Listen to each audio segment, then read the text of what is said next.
Queridos irmãos, a paz do Senhor, glória a Deus, irmãos, por estarmos aqui juntos nesta manhã de domingo, dia 8 de janeiro, para juntos aprendermos um pouquinho mais da palavra de Deus, crescermos na graça e no conhecimento do Senhor.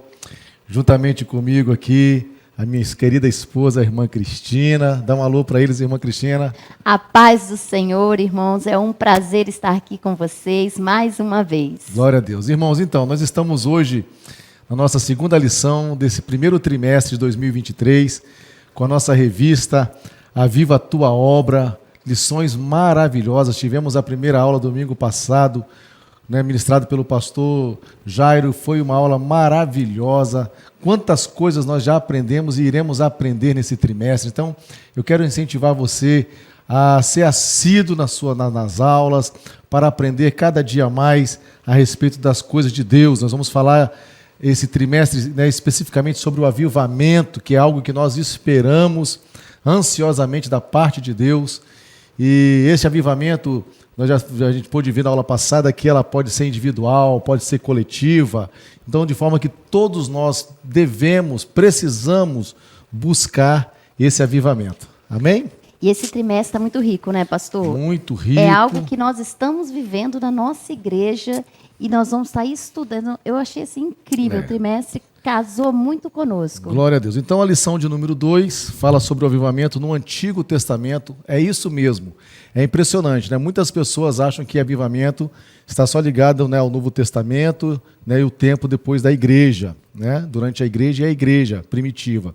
Mas não, Deus, por sua graça, sempre atuou com o Espírito Santo no meio do seu povo, avivando a sua obra. Glória então, isso é maravilhoso. Então, nós vamos ver o texto áureo, verdade prática.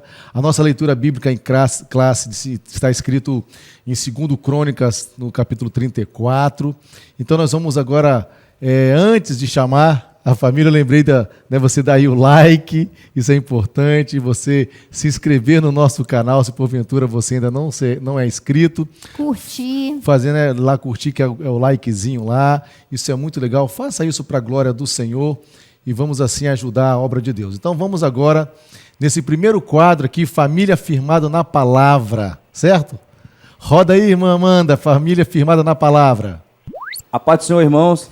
Eu sou o diácono Rodrigo, estou aqui juntamente com a minha família. Aqui está a minha esposa, Mariana, aqui está o meu filho, Mateus, e aqui está meu outro filho, Gabriel. Estamos fazendo parte do quadro Família Firmada na Palavra. E eu irei fazer agora o texto áureo, que diz assim: Então disse, eis que eu faço um concerto, farei diante de todo o teu povo maravilhas, que nunca foram feitas em toda a terra, nem entre gente alguma. Está escrito em Êxodo 34, versículo 10. E agora o Mateus irá fazer o Verdade Bíblica. Verdade prática. A Bíblia revela que Deus responde ao seu povo com muitos avivamentos, como resposta às orações e súplicas. Amém. Agora nós vamos para a leitura bíblica em classe, que está em 2 Crônicas, versículo 34, de 29 ao 33. Então o rei convocou e ajuntou todos os anciões de Judá e Jerusalém. E o rei subiu à casa do Senhor com todos os homens de Judá e os habitantes de Jerusalém, e os sacerdotes e os levitas e todo o povo, desde o maior até o menor. E ele leu aos ouvidos dele todas as palavras do livro do concerto que se tinha achado na casa do Senhor. E pôs-se o rei em pé e seu lugar, e fez concerto perante ao Senhor, para andar após o Senhor e para guardar os seus mandamentos e os seus testemunhos e os seus estatutos, com todo o seu coração e com toda a sua alma, cumprindo as palavras do concerto que estão escritas naquele livro. E fez estar em pé a todos quantos se acharam em Jerusalém e em Benjamim. E os habitantes de Jerusalém fizeram conforme o concerto de Deus, do Deus de seus pais. E Josias tirou todas as abominações de todas as terras que eram dos filhos de Israel, e a todos quantos se acharem em Israel, obrigou a que, com tal culto, servissem ao Senhor, seu Deus. Todos os seus dias não se desviaram de após o Senhor, Deus de seus pais. Amém, irmãos? Glória a Deus. A paz do Senhor a Paz, todos. Senhor. Amém. Glória a Deus, que família abençoada, pastor, que coisa boa. Muito bom. Esse quadro é, né, muito bom, né? Ver os irmãos participando. Deus abençoe. Né, se você ainda não participou desse quadro, você pode procurar a irmã Amanda, ou um dos pastores ou professores da sua sala, né, e demonstrar o desejo de fazer parte também, de estar participando. E aí, então, os professores estarão inserindo você também neste quadro muito gracioso. Amém. Muito bem, vamos lá na nossa revista. Nós vamos partir aqui da introdução. Né, e o comentarista coloca, a irmã Cristina, que houve momentos em que o povo israelita se deixou levar por práticas estranhas, e isso provocou a ira de Deus. Né, Deus ficou irado com o povo, e aí então veio a punição da nação.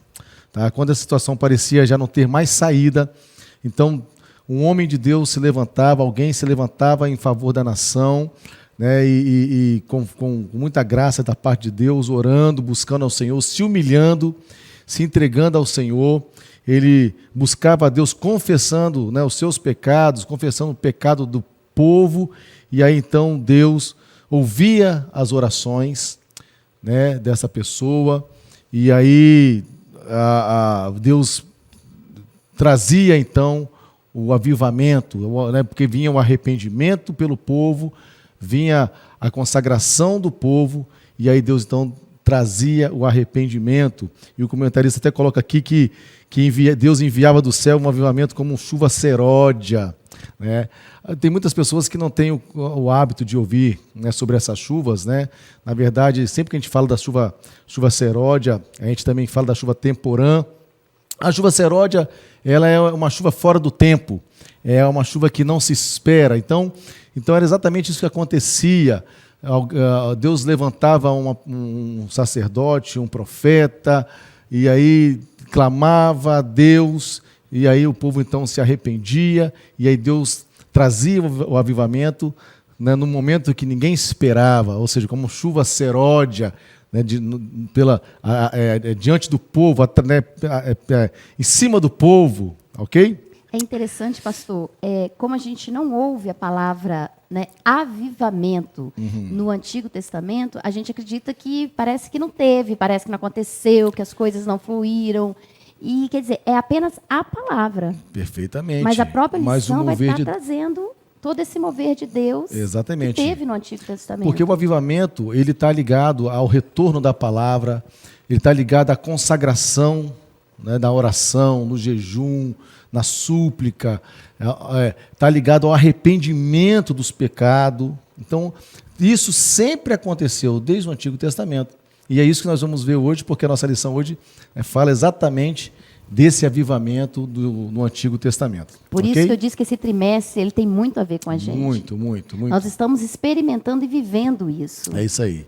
Então, olha o tópico 1. Pode falar então, lê para mim. Panorama dos avivamentos no Antigo Testamento. O primeiro tópico, subtópico 1 aí, o avivamento no templo, no tempo de Moisés. Pois é, olha só. O que acontece, né? O comentarista ele faz aqui um apanhado da história, né, do povo hebreu, que com Jacó vai para o Egito. José era governador do Egito e Jacó tem um encontro com o seu filho, e José estabelece o povo hebreu, seu pai, seus irmãos, na terra do Egito. E aí o povo vai crescer, vai frutificar, vai se expandir. Depois acontece que um novo imperador, um novo rei do Egito, isso José já havia falecido também, Jacó, José, seus irmãos, e aí um novo rei do Egito é estabelecido. E aí o povo começa a sofrer. Isso, porque esse rei não conhecia a história, né, ele não viveu a história de José, a importância desse povo e também do governo de José. Ele começa então a escravizar esse povo hebreu. E Moisés é um homem que foi levantado por Deus, que veio da parte de Deus para usado por Deus para que acontecesse um avivamento nesse povo, no meio desse povo. E é interessante que o povo precisou se arrepender dos seus pecados, precisou se consagrar, né? Através de Moisés, Deus vai usando o seu servo para que tudo aconteça, né? A libertação do povo, a saída do povo do Egito. Então, tudo isso é um processo que Deus traz um avivamento, Deus traz um renovo, né? Algo alívio, né? algo transformador, algo diferente naquele povo, através do seu servo Moisés, que é um avivamento naquele povo naquela época. E aí você vê, né, pastor? Porque é um meio onde você não tem mais esperança. É um povo que estava escravizado, não tinha esperança de nada. Exatamente. Mas a nossa esperança precisa estar em Cristo.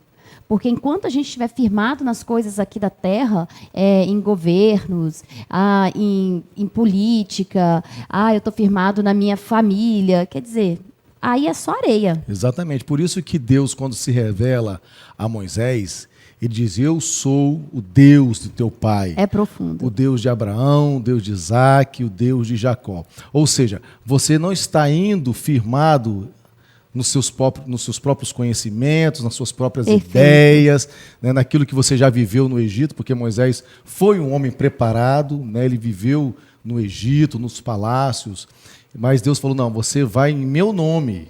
Eu sou o Deus do teu pai, dos teus pais. Então, veja que isso é fundamental para um avivamento, ou seja, confiarmos exclusivamente na obra de Deus. Isso aí. Ok? E aí, o segundo? O segundo tópico diz assim, ó: o avivamento no tempo de Samuel. Muito bem. Leia um pouquinho aqui. O que o comentarista fala? Deus usou o profeta Samuel para denunciar a maldade do povo rebelde, a apostasia e o desprezo pelo sagrado no tempo do sacerdote Eli. Perfeito. É isso aí. Pode continuar, desculpa. Então, uma guerra contra os filisteus se instalou na região de Efraim. E os israelitas foram derrotados. Resultado, a arca foi tomada. Essa é uma história muito conhecida também. Você veja que Samuel, ele vai ser usado por Deus no tempo exatamente do profeta, do sacerdote Eli, né? Samuel é o último profeta dessa época, é o último sacerdote. Na verdade, ele é o juiz, né? E aí ele é usado por Deus nesta época, que acontece algo muito triste e por incrível que pareça, a gente vê disso muito ainda hoje. Veja, os filhos de Eli, são 2 filhos, a Bíblia menciona Hofni e Finéias, eles são chamados de filhos de Belial, ou seja, filhos do diabo. Então, 2 moços que cresceram dentro da igreja, vamos dizer assim, conhecendo as coisas de Deus, a lei de Deus, as cerimônias, né, de Deus, os utensílios da casa de Deus, o tabernáculo de Deus. Esses 2 moços se contaminaram, né? Foram 2 sacerdotes mundanos, carnais. E aí acontece o quê? O povo de Israel uma luta travada com os filisteus e o povo sofre uma derrota terrível. E eles estavam confiados na arca.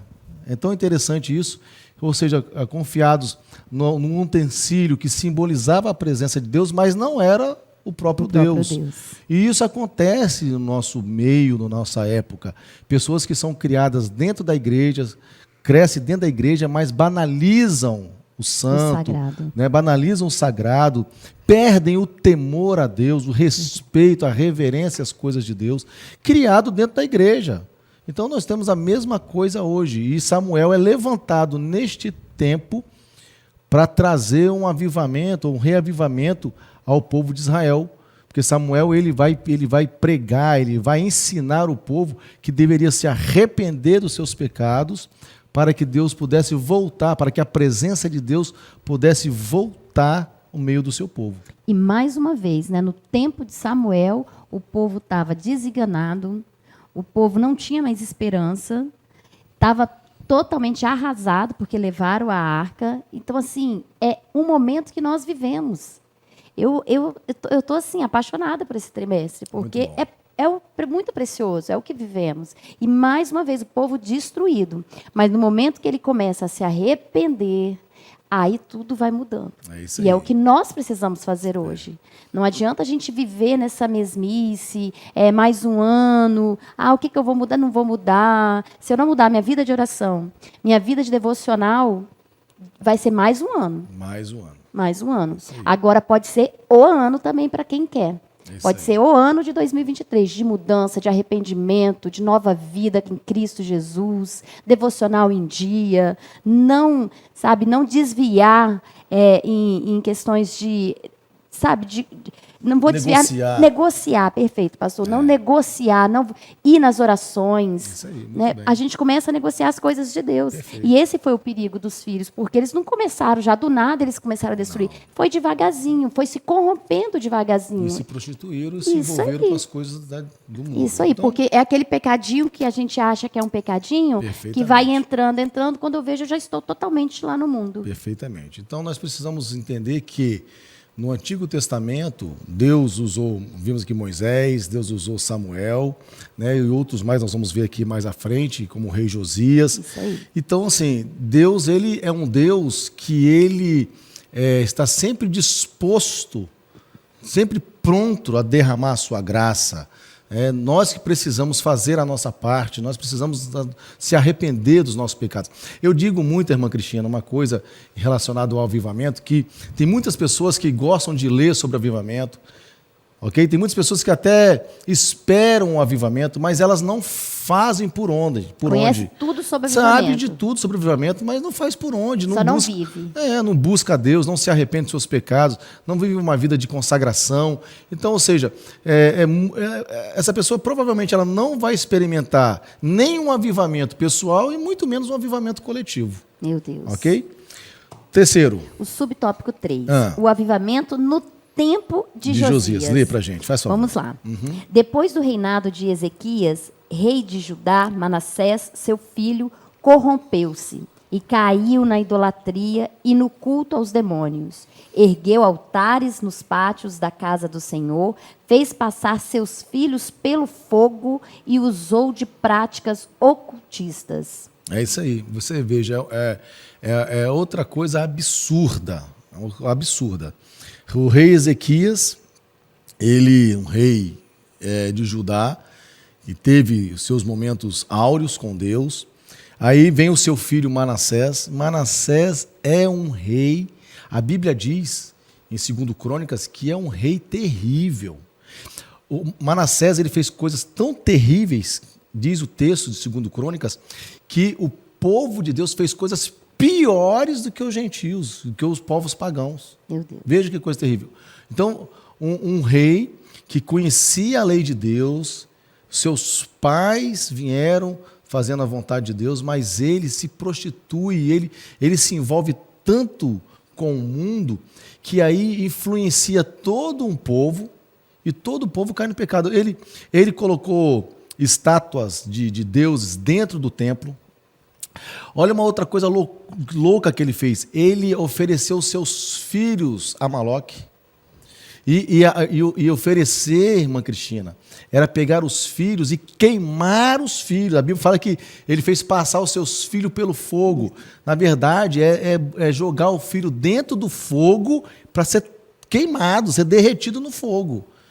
Veja, uma forma de sacrifício que Deus abomina, né? Não existe, é algo, né, tão pagão. E ele ele praticou essas coisas. Então, assim, nós precisamos ter muito cuidado, sabe? Nós precisamos olhar para dentro de nós. Nós precisamos vigiar o nosso coração, vigiar os nossos procedimentos, sabe? A nossa maneira de viver. Por quê? Porque às vezes a gente tem até um passado dos nossos pais ou avós, ou alguém que nos inspirou, que foi uma pessoa dedicada a Deus, e a gente, quando vai perceber, a gente está terrivelmente enganado e mundanizado. Foi o que aconteceu com esse rei aqui, o rei Manassés. Veja que coisa terrível. Então esse foi um tempo que eles viveram de uma forma muito triste. Depois Manassés, é bem que a história fala isso, Manassés, ele é levado cativo pelo rei da Síria, e lá então ele se arrepende profundamente, e Deus traz de volta e restaura o reinado da Manassés. Você veja bem, olha a importância do arrependimento. E quando eu digo arrependimento, irmãos, é um arrependimento genuíno, é um arrependimento sincero, não é remorso. O remorso, você tem um desejo de voltar a fazer, o remorso geralmente ele é efetuado quando a pessoa ela é pega no ato, então ela fica desesperada e cria um remorso porque que ela fez aquele ato. O arrependimento não, o arrependimento é algo que nasce de dentro e vem para fora. A pessoa não, ela toma consciência do seu pecado e ela não deseja mais, ela não quer fazer mais, ela sabe que ela está indo contra a lei de Deus, contra as coisas de Cristo. Então, esse é o arrependimento verdadeiro, o arrependimento genuíno. Foi o que aconteceu aqui com Manassés, um homem terrível, e então ele retorna. E nesse tempo aqui do rei Josias, é um tempo que logo depois vem então o seu filho Josias, e Josias promove um avivamento usado por Deus de uma forma muito poderosa, de uma forma muito graciosa no meio do povo. E eles acham o livro de Moisés, o livro da lei, que estava no templo perdido, e aí eles então começam a ler o livro e eles se arrependem profundamente. Josias leva o povo ao arrependimento e Deus volta a manifestar a sua graça, o seu poder no meio do povo. Então veja, depende exclusivamente da liderança, depende do povo, para poder voltar e se arrepender, para que Deus manifeste a sua graça e haja, então, um avivamento no meio do seu povo. E eu vejo, pastor, nesses 3 tópicos, tanto no tempo de Moisés, no tempo de Samuel e no tempo de Josias, quer dizer, o povo teve a chance de se arrepender, de voltar e caiu novamente. Perfeitamente. Depois se arrependeu, buscou novamente e voltou a cair. Qual a diferença desse povo para nós? Não, nenhuma, perfeito. Você vê que o comentarista ele coloca aqui que a situação espiritual era tão decadente que o livro havia sido perdido. Olha. Não, irmã Cristina, infelizmente é o que tem acontecido nas nossas igrejas, vamos dizer assim de forma geral. Não há mais um valor da palavra, da pregação da palavra, não tem mais, uma importância pela palavra. Então, você vê os nossos cultos, por exemplo, de ensino, geralmente no meio de semana, a nossa tradição do povo assembleano, nós temos os nossos cultos no meio de semana, não é terça, ou até quarta, ou até quinta, mas nós temos os nossos cultos de ensino. Você veja bem que o desinteresse do povo a voltar para a palavra, o desinteresse do povo de aprender a palavra. Nós temos um povo muito domingueiro, Nós temos um povo que, tudo bem, está vindo aos cultos de domingo, permaneça vindo nos cultos de domingo, mas tem muita gente que pode estar nos cultos de ensino, por exemplo, e não fazem, e geralmente por falta de interesse da palavra de Deus. Aqui não foi diferente, eles estavam tão desinteressados com a palavra, com a lei de Deus, que o livro se perdeu, o livro estava perdido dentro da casa de Deus, ou seja, eles passaram tempos e tempos sem a palavra de Deus. Afastado totalmente. E hoje, quantas pessoas têm até a Bíblia na mão, tem a lei de Deus na mão, mas não valoriza, não se dedica à palavra, não se dedica ao ensino. O pastor está na igreja durante a semana ensinando, não se interessam por isso. Ou seja, esse tipo de pessoas, são um tipo de pessoas, tipo de crentes, que não se interessam pelo avivamento, não vão experimentar o avivamento. E isso é muito sério, porque aqueles que não experimentarem o avivamento pessoal, o avivamento coletivo, se resume em dizer que o céu é uma lembrança. O céu, não, sabe, não farão parte daqueles que serão chamados para encontrar com o Senhor nas nuvens. Então, isso é muito sério. Então, qual é o meu desejo? Qual é o meu interesse para voltar à palavra, para arrepender dos meus pecados, para experimentar, igual você disse no início da aula, que a nossa igreja tem vivido algo tão extraordinário, um avivamento? Sim, a nossa igreja tem vivido isso, nós vamos ver isso durante a lição, que nós temos vivido isso. Então, qual é o interesse das pessoas? Porque às vezes Deus está ali movendo, sabe, um derramar tão gracioso, tão poderoso. A gente vai observar alguns irmãos apáticos. Né? Apáticos, estão assim, sabe, dormindo, estão como se não estivessem ali. Isso é triste, é lamentável. Não que nós estamos ali para ficar vigiando isso, mas é tão notório que as pessoas deveriam estar se derramando, sabe, se humilhando, se arrependendo, mas estão ali, sabe, como meros espectadores, vendo as coisas acontecer. Então, ou seja, não vão experimentar essa graça poderosa. Infelizmente. É verdade. Aqui o livro sumiu fisicamente, né? Pois é. Nos nossos tempos é o que o senhor disse. Nós temos a Bíblia, mas ela sumiu na nossa mente, né? Nos nossos atos, nas nossas práticas, na nossa busca. É isso aí.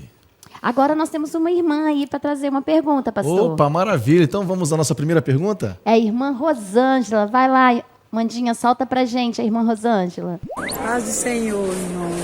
A minha pergunta é: o que Deus fez por intermédio de Moisés?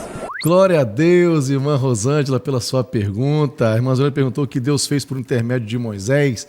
Nós vimos exatamente isso no início da aula, né, que por intermédio dele Deus exerceu um juízo, né, sobre Faraó, porque com mãos fortes, Deus libertou os hebreus do Egito de maneira poderosa, enviando ali, nós conhecemos essa história, enviando as pragas, fazendo com que o rei do Egito deixasse o povo de Israel partir, porque Deus tinha um plano com esse povo, uma promessa com esse povo, e foi exatamente neste mover ali de Moisés, com o rei do Egito, que o povo foi experimentando esse avivamento poderoso da parte de Deus.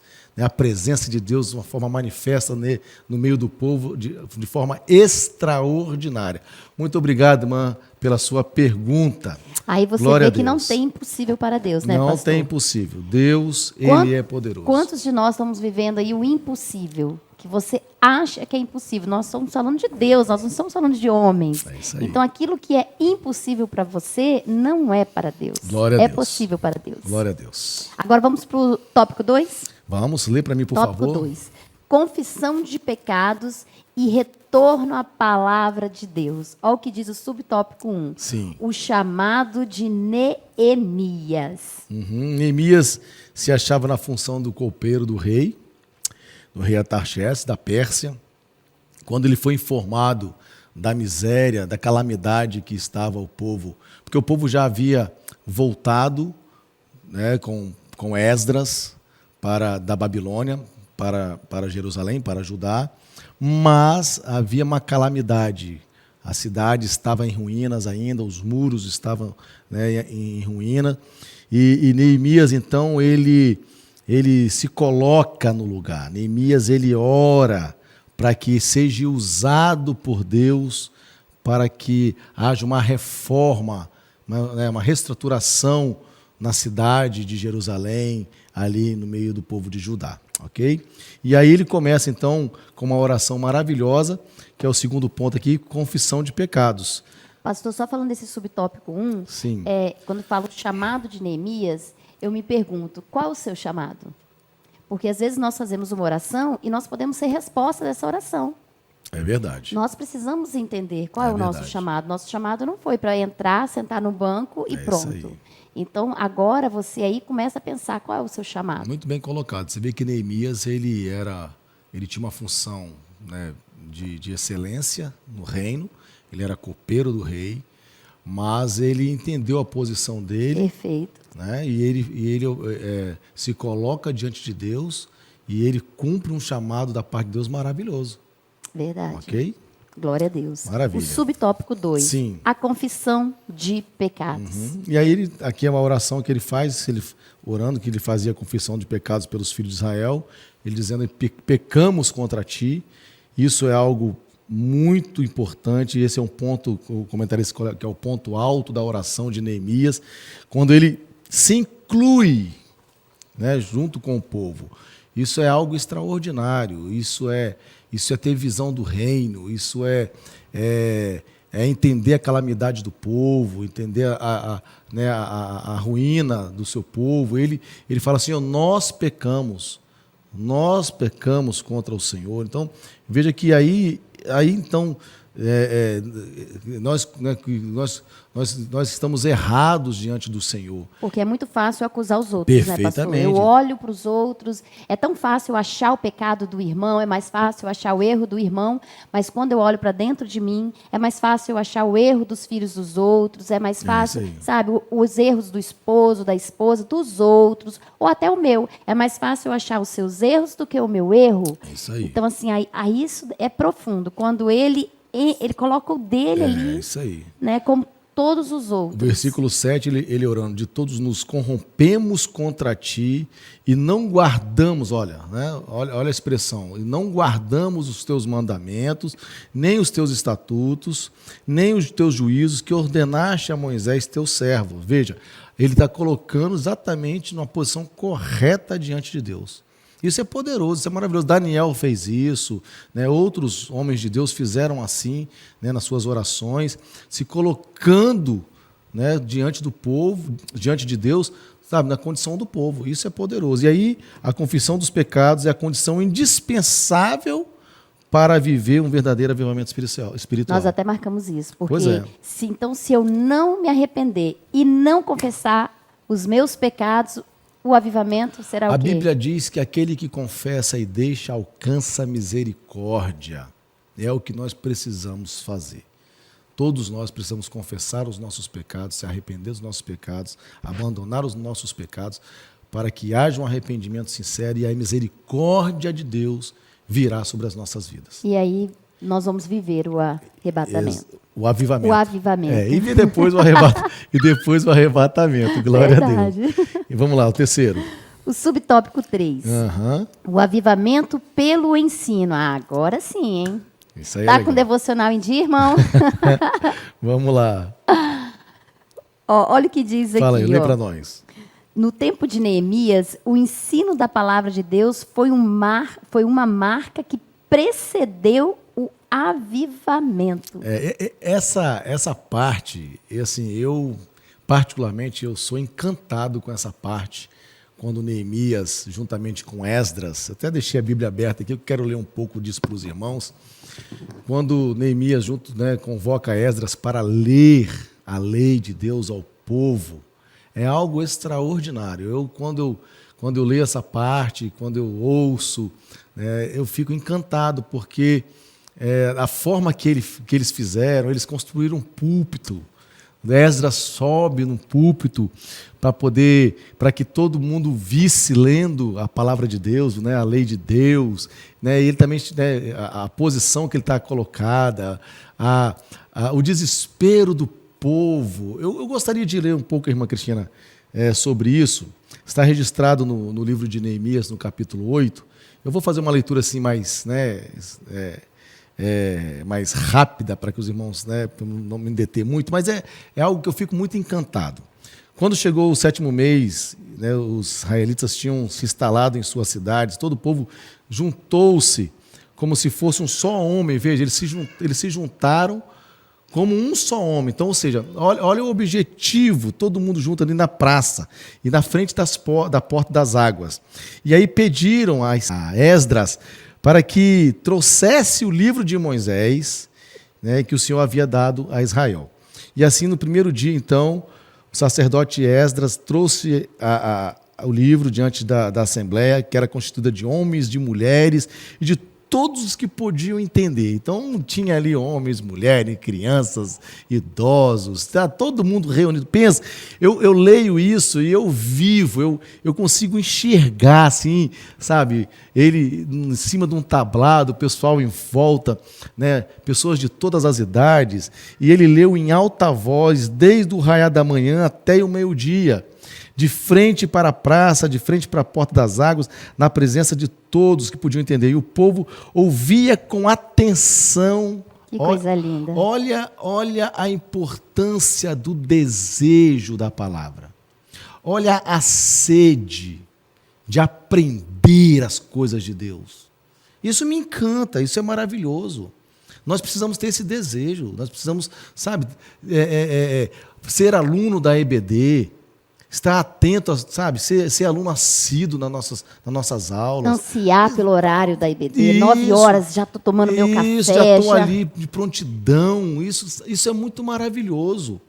Porque isso demonstra avivamento, isso demonstra desejo das coisas de Deus. Hoje é quarta, o ensino, preciso ir. Isso, não negociar os nossos cultos de ensino com o pastor da igreja, nas quartas-feiras, né? Tem os cultos de domingo, as palavras são maravilhosas, mas quarta-feira é um culto específico para a igreja, então é algo poderoso. Aí Esdras estava numa plataforma elevada, versículo 4, que eu te falei, ó, de madeira, construída para essa ocasião.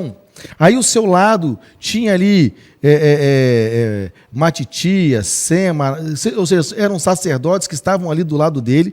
Aí Esdras abre o livro diante de todo o povo e o povo podia ver ali então Esdras com o livro aberto, porque ele estava no lugar mais alto. Olha, e quando abriu o livro, o povo todo se levantou, demonstrando reverência, demonstrando o desejo de ouvir. Quando ele abre o livro, todo mundo se levanta. Olha que coisa. Pensa na cena. Que coisa extraordinária. Aí Esdras louvou a Deus e todo o povo ergueu as mãos e respondeu amém, amém. Ou seja, assim seja, assim, né? É isso mesmo. Olha que coisa maravilhosa. Eu fico encantado, é algo extraordinário. Então eles adoraram o Senhor, prostraram seu rosto em terra, e aí os levitas, né, estavam ali do lado de Esdras, e aí então todo o povo permanecia ali. Então ele leu o livro de Deus, interpretando e explicando. Lia, interpretava e explicava. E interessante que Neemias fala isso, né? Que para poder não só ler, mas de uma forma didática, uma forma que o povo pudesse compreender. A fim de que o povo entendesse o que estava sendo lido. Está escrito aqui. Olha só. Então Neemias, o governador, e Esdras, o sacerdote, escriba, e os levitas que estavam instruindo o povo, disseram: este dia é um dia consagrado ao Senhor. E aí o povo estava ali, ó, e o povo começou a se quebrantar, começou a chorar, porque eles começaram a entender, porque havia uma explicação, uma explanação. Gente, isso é maravilhoso. É isso que deve nortear o seu coração. Sabe, o desejo da palavra, sabe, o interesse pela palavra de Deus, pelas coisas de Deus, isso é maravilhoso. Então, por isso que eu fiz questão de ler essa parte aqui, de Neemias, junto com Esdras, que é exatamente esse aqui, esse ponto 3, que é o avivamento pelo ensino. Então, por isso que eu falo que tem muito a ver com a nossa igreja, o que nós estamos vivendo hoje. Porque isso aqui é o que nós vivemos nos cultos de quarta. Tanto no templo com o pastor, como na área dos teens, como na área infantil. Perfeitamente. Porque a palavra é dada, ao mesmo tempo que é dada lá embaixo com o pastor, no templo geral, é dada em cima para as crianças, nas salas e para os teens também. Perfeito. E de uma forma onde vai alcançar cada um deles. É profundo. E, às vezes, a gente vê pais não trazendo os filhos. É desesperador. Triste. É triste. De jovens não indo no culto de quarta. É desesperador. Porque como não vim? Como eu preciso ansiar pela palavra? Para eu viver esse avivamento, eu preciso me arrepender, eu preciso confessar os meus pecados, mas eu preciso estar ali, ó, assíduo na palavra. Isso aí. Senão, o que vai acontecer se eu não tiver essa ligação? Muito bem. E nós temos perguntinhas. Opa, então é a segunda pergunta? É a nossa irmã Denizete. Solta aí, Amandinha, pra gente. Irmã Denizete. A paz do Senhor, irmãos. Gostaria de fazer uma pergunta. E a pergunta é: o que caracterizou o avivamento em Neemias? Muito bem, irmã Denizete, muito obrigado pela sua pergunta. A irmã Denizete perguntou o que caracterizou o avivamento em Neemias. Nós, né, acabamos de falar aqui que foi a confissão de pecados, né, do povo e o retorno à palavra. Isso aí. Neemias convoca ali o povo, né, juntamente com Esdras, e aí então a palavra é pregada, é ensinada, é explicada, e o povo então volta, ok? A palavra de Deus, e há um quebrantamento, e há ali um avivamento poderoso da parte de Deus no meio do seu povo. Para você ver como uma coisa é ligada na outra, Totalmente. né, pastor? Porque se eu me arrependo, né, peço perdão aqui pelos meus pecados, já começa a ligar uma coisa na outra. Então, quer dizer, eu automaticamente eu vou ter interesse na palavra, eu vou querer voltar a viver o primeiro amor, eu vou me dobrar ali. Irmã Cristina, uma grande verdade é o seguinte: toda pessoa, todo crente que ele se afasta das coisas de Deus, ele se afasta da leitura da palavra, ele se afasta da oração, ele se afasta dos cultos, né? É óbvio que isso é o pecado, porque a única coisa que faz separação do homem e Deus é o pecado. Então, sempre, né, que a pessoa, eu enfraqueci, eu estou desanimado, na verdade é o pecado. Alguma coisa de pecado está nessa vida que ela desinteressou das coisas de Deus, desinteressou da oração, desinteressou da leitura bíblica, desinteressou do ensino da palavra, desinteressa das coisas de Deus. E aí Pecado. não tem como não entristecer, pecado. afastar, não tem como desanimar. É o pecado. Vamos lá. Agora o tópico 3. Vamos para o tópico 3, o último tópico dessa revista, dessa lição. Isso. Lê para nós. O avivamento e a palavra de Deus. Sim. Olha o que diz o subtópico 1. A palavra de Deus corrige. Ela corrige. E esse tópico aqui é maravilhoso. Eu também, né, gosto muito, porque o comentarista ele vai fazer aqui um apanhado do Novo Testamento, né, e que há um padrão de culto, né, de Deus, com decência e ordem. E o texto de 1 Coríntios, no capítulo 14, é maravilhoso. Quando o apóstolo Paulo ele vai ensinar à igreja de Corinto como viver, né, um avivamento, como a igreja deve proceder para ser um culto bíblico, um culto com a presença de Deus. Então, ele vai dizer, quando vocês se ajuntaram, cada um tem salmo, tem doutrina, tem revelação, tem língua, tem interpretação. Veja, tudo isso tem que ter no culto. Isso é fundamental para o culto.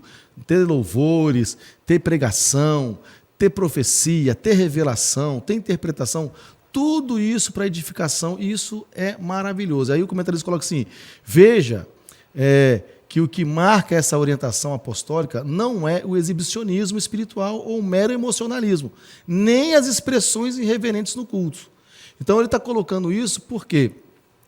Porque ele faz uma apanhada aqui de que muita gente acha que o avivamento na igreja é aquele movimento barulhento, não que nosso povo não seja um povo barulhento, mas é aquele movimento que é totalmente envolvido no emocionalismo. É claro que há emoção da nossa parte, né? Isso é óbvio, mas não é só isso, há um entendimento. O meu entendimento me leva a emocionar. Então é algo que gera fruto, é algo que faz da minha vida ser transformada. Okay? Todo aquele mover de Deus, o falar em línguas, o batismo com o Espírito Santo, curas divinas, a libertação, né, de endemoniados, né, de pessoas endemoniadas. Então, tudo isso vai fazer com que a pessoa ela tenha mais graça de Deus, tenha mais desejo de Deus, ela tem mais vontade das coisas de Deus. Então ele tá colocando isso porque que a orientação, ele fala aqui, para um culto avivado de acordo com a palavra de Deus, é nesse formato. Então, nesse culto, Deus pode enviar um avivamento? Sim, genuíno, como resposta de quebrantamento espiritual. Então, nós vamos ver mais à frente, que ele vai falar o segundo ponto sobre o formalismo, porque tem muita gente engessada, ela fica achando tudo muito estranho. Eu não acredito nisso, ela não é dessa forma. Aí ela não se permite, sabe? Ela não, também não se envolve. E aí ela não experimenta. Ela quer um avivamento dentro da caixinha, né? E aí você vê, Deus às vezes tá avivando a igreja, né, o seu povo naquele lugar ali, e ela não está experimentando, mas há todo um mover de Deus com ordem, com decência, Perfeito. da forma que Deus age poderosamente. Às vezes pode acontecer, no meio do avivamento, algumas coisas que podem até extrapolar, alguma coisa que pode até se exceder, mas não é por isso que nós não vamos permitir que o Espírito Santo age, né? Não que a gente não, né, tenha esse poder. Eu estou dizendo assim... Deixar de viver o avivamento. Deixar de viver toda essa graça de Deus. Então, alguns podem se exceder, mas para isso tem os pastores da igreja. Então, vai acertar, vai ajustar, vai trazer, né, para o centro, e as coisas vão caminhar. Então, como a irmã Cristina falou aqui, irmãos, tem muita gente que pensa de uma forma dentro de uma caixinha. Não é assim. O Espírito Santo é como o vento que assopra, a gente não sabe de onde vem, para onde vai, e aí o sopro do Espírito, sabe, faz algo extraordinário que nós não esperávamos, não imaginávamos, ok? Isso é avivamento. Nenhum avivamento é exatamente igual ao outro. Então, Deus tem várias formas de agir no meio do seu povo. Verdade. Ok? Mas um culto está aqui estabelecido em 1 Coríntios, dessa forma, onde é desse jeito que Deus opera. Agora, pastor, você foi num ponto, né? Você foi ali na chave, virou a chave. Porque quando eu começo a viver isso na igreja, é uma mudança de vida. Sim. Então, não adianta eu estar ali, né, falando em línguas, chorando, quebrantada, para todos verem, para a igreja ver, para o meu pastor ver, mas eu não tenho mudança de vida. Não adianta. Eu continuo mentindo, eu continuo caindo no mesmo pecado. Não adianta. Então, quer dizer, não teve mudança de vida. Não Então, teve. o que eu estou vivendo ali é puro emocionalismo. Isso aí. Aí já não tem mais nada a ver. O verdadeiro avivamento, ele traz uma vida de piedade. O verdadeiro avivamento, ele é transformador. O verdadeiro avivamento, ele só acontece quando há transformação de vida. Quando a pessoa, ela realmente, ela está vivendo uma mudança de vida, novidade de vida. Aí sim, então, ela começa a experimentar o verdadeiro avivamento. Perfeito. Isso é fundamental. Por isso que o comentarista, ele coloca que tem muitas igrejas, né, que tem todo um mover, sabe, que parece ser um mover de Deus, mas não é. Aqueles que estavam ali no domingo, vou dar um exemplo, né? E aí chorando, se quebrantando, na segunda-feira está aprontando. Ok? Então, você veja, isso infelizmente é algo que a gente vê acontecer. Pessoas que no domingo estão chorando, e glória a Deus, aleluia, mas na segunda-feira está vivendo a mesma vida. Não há arrependimento, não há quebrantamento, não há mudança de vida. Ou seja, na verdade, ele está ali emocionado com todo aquele processo, mas ele não está experimentando o verdadeiro, né, o genuíno avivamento. Agora passou, não é por causa disso que eu vou deixar de viver o avivamento. Então, vamos ler aqui o terceiro ponto que vai falar disso sobre o formalismo. Isso é Olha só, interessante. o subtópico 2. Lê para a gente, por favor. Cuidado com o formalismo. Lê para mim, por favor. Com o formalismo, queremos dizer a respeito do que é formal, metódico e rigoroso. É o extremo oposto do mero emocionalismo e exibicionismo espiritual. Então. É verdade que não é errado observar regras, preceitos e métodos. Então vamos lá. Veja bem. Formalismo, ele é o oposto, né, do emocionalismo e do exibicionismo. Ou seja, aquela pessoa formal, metódica, ela está ali, e aí é que nós falamos no tópico anterior. Ela acha aquilo tudo estranho, né? Ela acha aquilo exagero. Então, ela é formal. Eu não acredito dessa forma, só acredito se acontecer assim.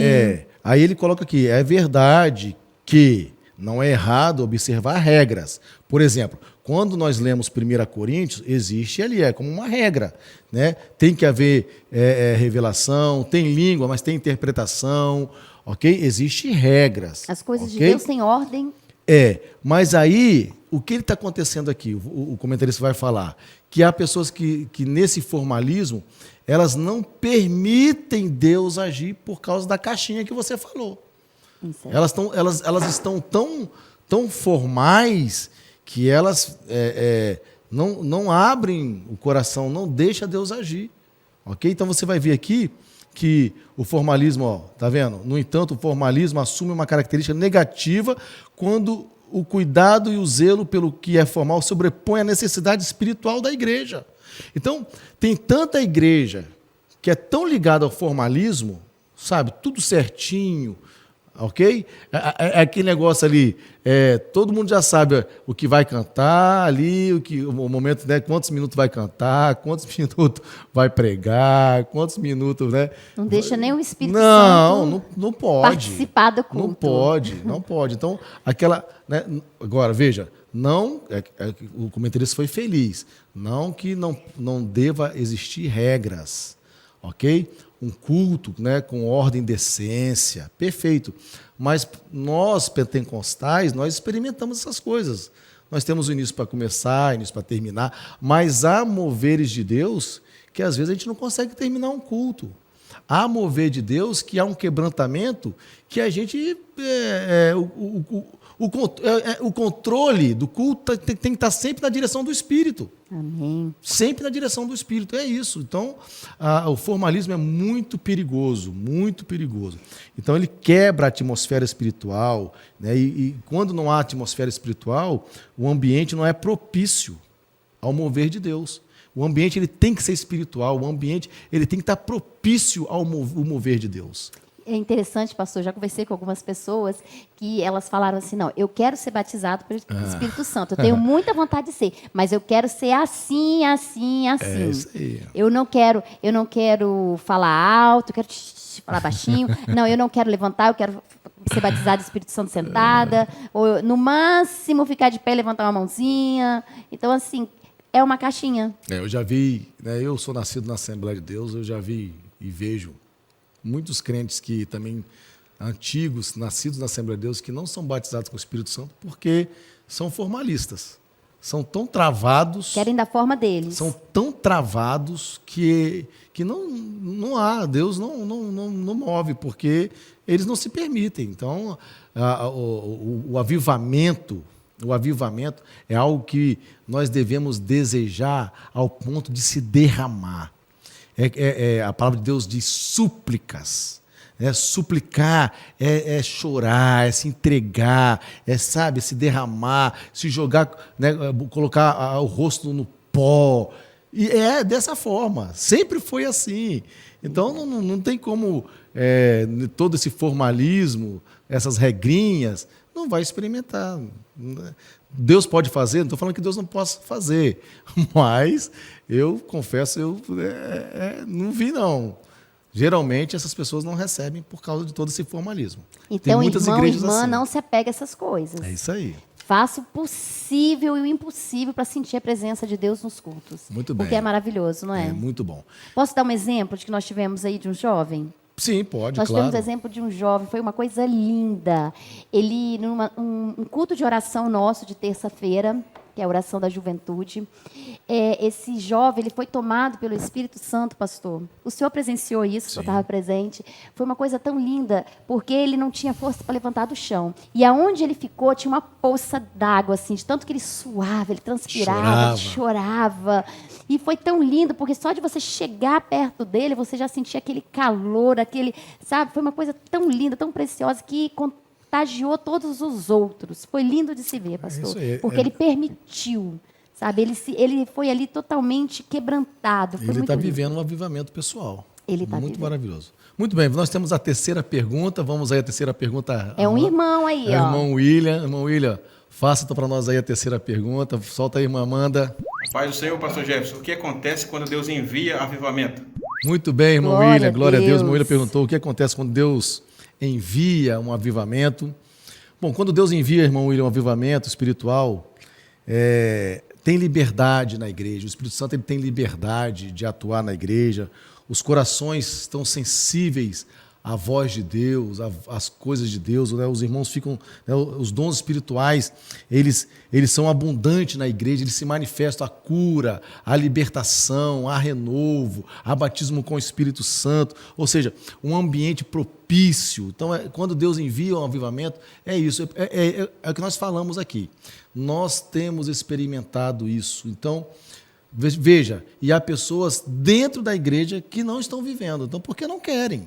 Porque não se derramam. Então, E é triste, né? É muito triste. Então, Deus age em favor do seu povo, né? Quantas experiências poderosas, quantas coisas Deus tem feito no meio do seu povo, quantos testemunhos, né, Deus tem, né, agido no meio do seu povo. Então, tudo é feito de acordo com a palavra de Deus para edificação da igreja. Tudo isso é o que acontece quando Deus envia um avivamento, né, na igreja. Coisa linda. Ok? Muito obrigado, irmão William, pela sua participação. Nós vamos, nesse momento, nós concluímos aqui o terceiro ponto. Antes de irmos para a conclusão, eu quero deixar a oportunidade para os irmãos ofertarem. Esse é o momento do ofertório. Você tem a liberdade para fazer isso.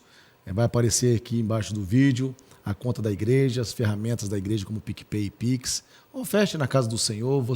Talvez você não é membro dessa igreja, mas acompanha as nossas aulas ou está acompanhando esta aula e o Espírito Santo vai colocar no seu coração o desejo de ofertar. Faça isso para a obra de Deus, é algo gratificante. Outra coisa que eu quero dizer aqui é sobre os 1000 valentes. Nós estamos, está aparecendo para você aí esse espaço, é onde nós nos reunimos, é um espaço maravilhoso e nós temos a intenção de comprarmos esse espaço e precisamos de vários irmãos. Nós colocamos assim 1000 valentes para que a gente consiga 1000 irmãos, pelo menos, para poder nos auxiliar com voto, né, fazendo voto, para que possa contribuir na casa do Senhor e a gente então consiga fundos para adquirirmos esse espaço tão maravilhoso. Então deixa Deus te usar, nós vamos ouvir um louvor e enquanto o louvor estiver aí passando, você oferta na casa do Senhor em nome de Jesus.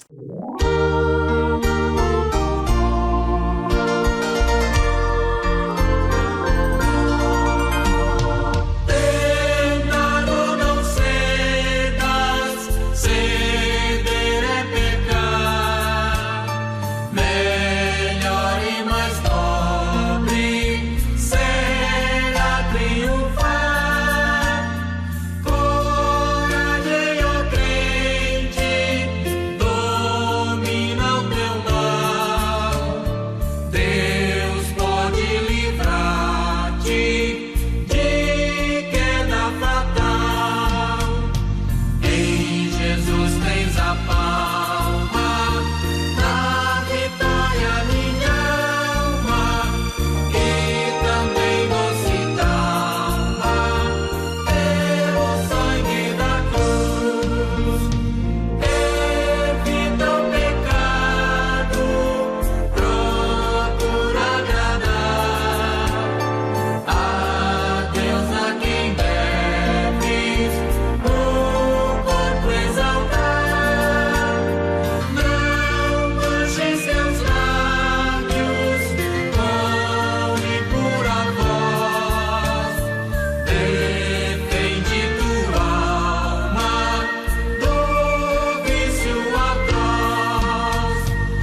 muito bem, depois desse louvor gracioso, você que pôde ofertar na casa do Senhor, nós vamos então à nossa conclusão. Irmã Cristina, leia para a gente aí a nossa conclusão, por favor. Vamos lá.